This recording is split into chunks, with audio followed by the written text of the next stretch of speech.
नमस्कार। आज हम मणिपुर के मैतेई समुदाय की दुनिया में थोड़ी गहराई से झांक रहे हैं। हमारे पास जो जानकारी है वो उनके इतिहास, उनके कल्चर, उनकी मान्यताओं का एक एक खाका सा देती है। तो कोशिश यही रहेगी कि इसके अहम पहलुओं को समझें। और एक बात तो बड़ी अनोखी लगी मुझे शुरू में ही।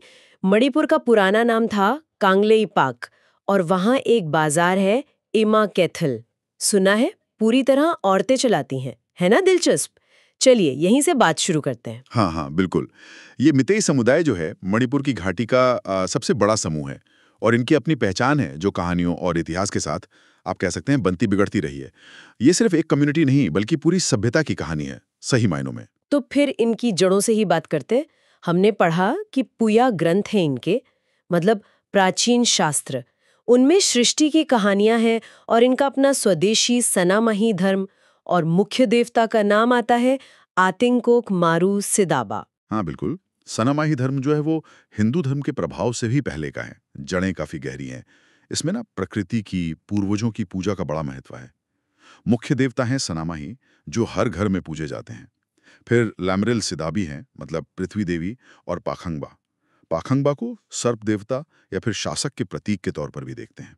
ये यूनिवर्स और जिंदगी को देखने का एक एक अलग ही नजरिया है असल में।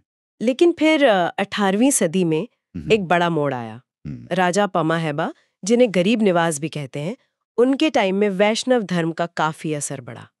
ये कैसे हुआ? इसका क्या असर पड़ा? हाँ, राजा पामा हैबा के वक्त में वैष्णव धर्म, खासकर कृष्ण भक्ति, वो एक तरह से राजधर्म बन गया और इस बदलाव का असर भी काफी गहरा था।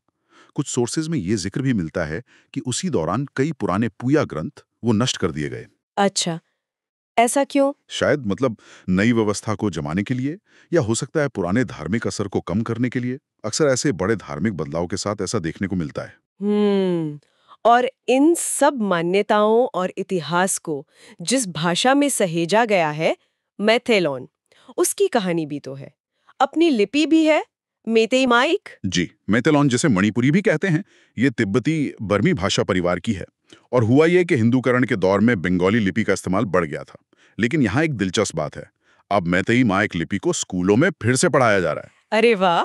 हाँ, तो ये सिर्फ एक लिपि को वापस लाना नहीं है, ये एक तरह से अपनी जड़ों से दोबारा जुड़ने जैसा है, अपनी अलग कल्चरल पहचान को मजबूती से सामने रखने जैसा।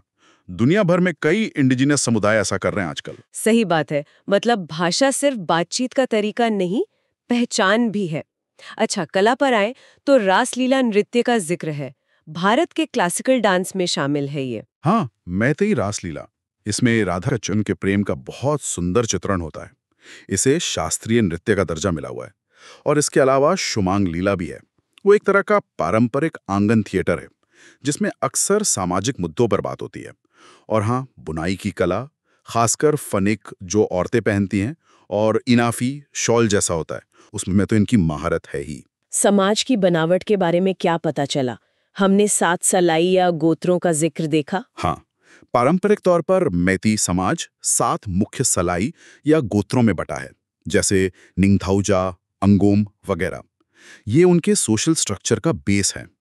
लेकिन जो बात मैतेई समाज को बहुत खास बनाती है वो है औरतों की भूमिका।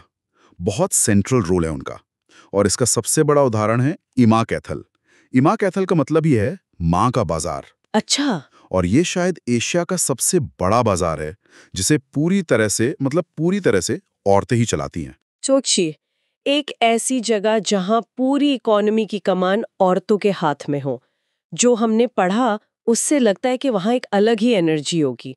अब जरा इतिहास की तरफ देखें। राजा पाखंबा से लेकर ब्रिटिश काल तक ये सफर कैसा रहा? देखिए, इनका जो लिखित इतिहास है वो करीब 33 ईस्वी के आसपास राजा पाखंबा से शुरू होता है। उन्हें अलग अलग कुलों को एक करने का क्रेडिट दिया जाता है। इनका जो शाही इतिहास है वो चेई थारौल कुंबाबा नाम के एक वृत्तांत में दर्ज है।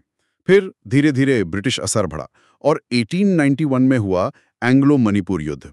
इसमें युवराज टिकेंद्रजीत सिंह जैसे नायकों ने बहुत कड़ा मुकाबला किया, पर आखिरकार ब्रिटिश राज आ गया। टिकेंद्रजीत सिंह को तो फांसी दे दी गई थी। और फिर आजादी के बाद? 1949 में भारत में विलय हुआ और फिर राज्य का दर्जा मिला। हाँ, 1949 में विलय समझौते के तहत मणिपुर भारत का हिस्सा बना और 1972 में इसे पूर्ण राज्य का दर्जा मिल गया। लेकिन आज की जो स्थिति है वो काफी जटिल है। घाटी में मैतेई हैं और पहाड़ियों में नागा और कुकीजो जनजातियां रहती हैं। इनके बीच जातीय समीकरण और तनाव दोनों मौजूद हैं। और साथ ही मैती भाषा, लिपि और जो सनामाही धर्म है उसका एक तरह से पुनरुत्थान भी हो रहा है। अच्छा। हाँ, और इसी बैकग्राउंड में मैतेई समुदाय की अनुसूचित जनजाति यानी एसटी दर्जे की मांग भी है, जिस पर काफी विवाद है क्योंकि इसके सामाजिक, ऐतिहासिक, आर्थिक कई पहलू हैं जिन पर अलग-अलग राय है। समझ गई। चलते चलते इनके कुछ खास त्योहार भी बता दीजिए। जरूर। एक तो है लाई हराओबा। ये बहुत पुराना उत्सव है जो सृष्टि और देवताओं की कहानियों से जुड़ा है। फिर है याओशांग, जो होली की तरह मनाया जाता है। वसंत का त्योहार है, कई दिन चलता है। और चिराओवा, ये मैतेई नववर्ष है।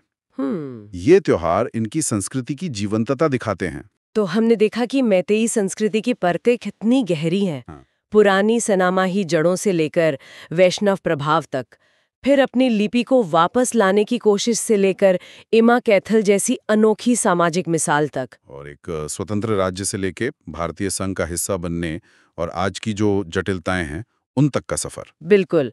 और ये हमें एक सोचने वाले बिंदु पर लाके छोड़ता है ना, कि कोई भी समुदाय अपनी पुरानी पहचान और जो उसकी अपनी परंपराएं हैं उनको आज की दुनिया की चुनौतियों और एक मल्टी एथनिक देश की हकीकत के साथ कैसे बैलेंस करता है, खासकर तब जब कल्चरल रिवाइवल के अपने सामाजिक और राजनीतिक मायने भी हों।